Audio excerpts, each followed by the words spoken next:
हे fridge magnet. नमस्कार मंडळी. तर यावेळी आमचे फ्रीज मॅग्नेटचं स्टॉल हे नरेच्या मोठ्या सोसायटीमध्ये म्हणजेच पारी टावर्समध्ये लागले होते. सर्वजण आपले स्टॉल लावत असताना गुरुही आपल्या मशीन चेक करून पाहत होता. मला हे पण आवडले. त्या चिमुकल्या मैत्रिणींनी तर खूप प्रतिसाद दिला मला. त्यानंतर लोकांची गर्दी हळूहळू वाढू लागली आणि आमचे फ्रीज मॅग्नेट बनवण्याचे काम सुरू होऊ लागले. लाईव्ह फ्रीज मॅग्नेट्स बनवून मिळत आहेत हे पाहण्यासाठी लोकांची गर्दी जमा होऊ लागली आणि हे बघून मला खूप जास्त आनंद झाला. आपल्या फोटोजचे असे सुंदर फ्रीज मॅग्नेट बनत आहेत हे पाहून लोक खूप उत्साही होत होते. फ्रीज मॅग्नेट्स बनवून दिल्यावरती त्यांच्या चेहऱ्यावरची चमक बघून आम्हालाही छान वाटत होते.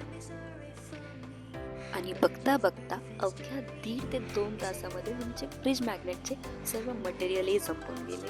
तर आपण बघू शकता खूपच छान इथं मॅग्नेट्स आपल्याला मिळालेले आहेत. तुला हो, मिळाले का? कसे खूप वाटतात छान. तुला? आणि आम्ही आता नक्कीच मोठी ऑर्डर पण देऊ निश्चितच. Thank you so much sir. मी या दीदीकडनं हे फोटोज घेतलेत, हे मला खूप आवडलेत. या सुंदर अशा अनुभवासाठी पारी टावर्स आपले खूप खूप आभार.